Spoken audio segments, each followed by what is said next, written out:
Я Астахов Дмитрий Михайлович, являюсь уроженцем города Кемерово, Кемеровской области.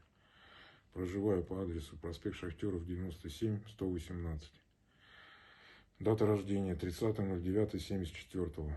На данный момент прохожу службу в специальном отряде быстрого реагирования Управления Росгвардии по Кемеровской области в должности старшего оперуполномоченного по УВД в звании подполковника.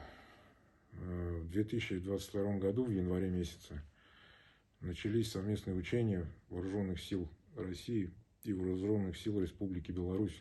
Со стороны России в учениях принимало участие большое количество региональных подразделений росгвардейских, в том числе и чеченские подразделения Росгвардии, а также со стороны Республики Беларусь это подразделения ОМОН и СОБР, Алмаз. Всего в общего количества примерно предполагается около 2–2,5 тысяч сотрудников Росгвардии.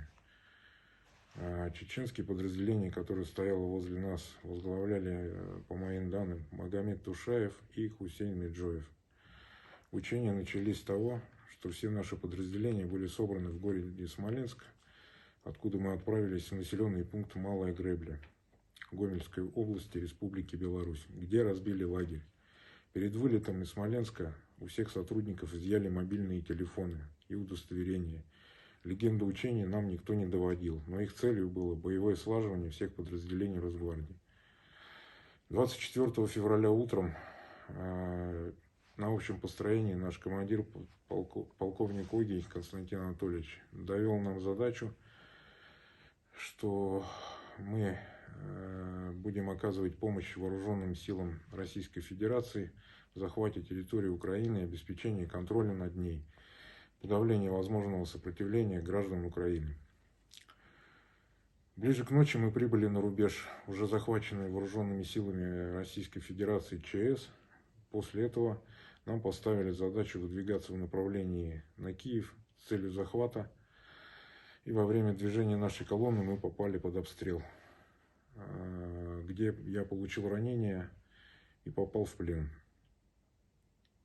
На основании вышеизложенного хочу от себя лично сказать, попросить прощения, во-первых, у граждан Украины за то, что мы вероломно вступили на территорию вашего государства.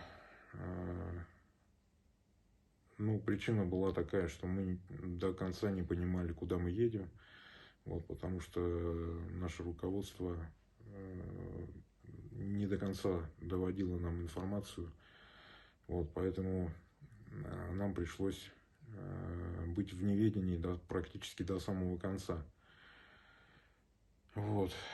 Также хочу обратиться к солдатам и сотрудникам армии Российской Федерации и также подразделениям Росгвардии с тем, чтобы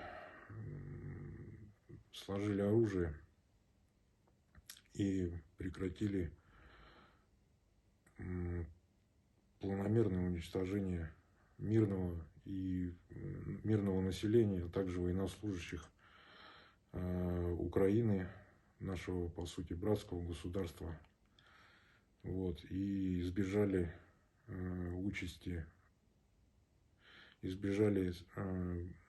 гибели или тяжелого ранения на данной территории, чтобы не страдали ваши семьи дома, ни дети, ни жены, ни отцы с матерями вас не встречали в цинковых гробах.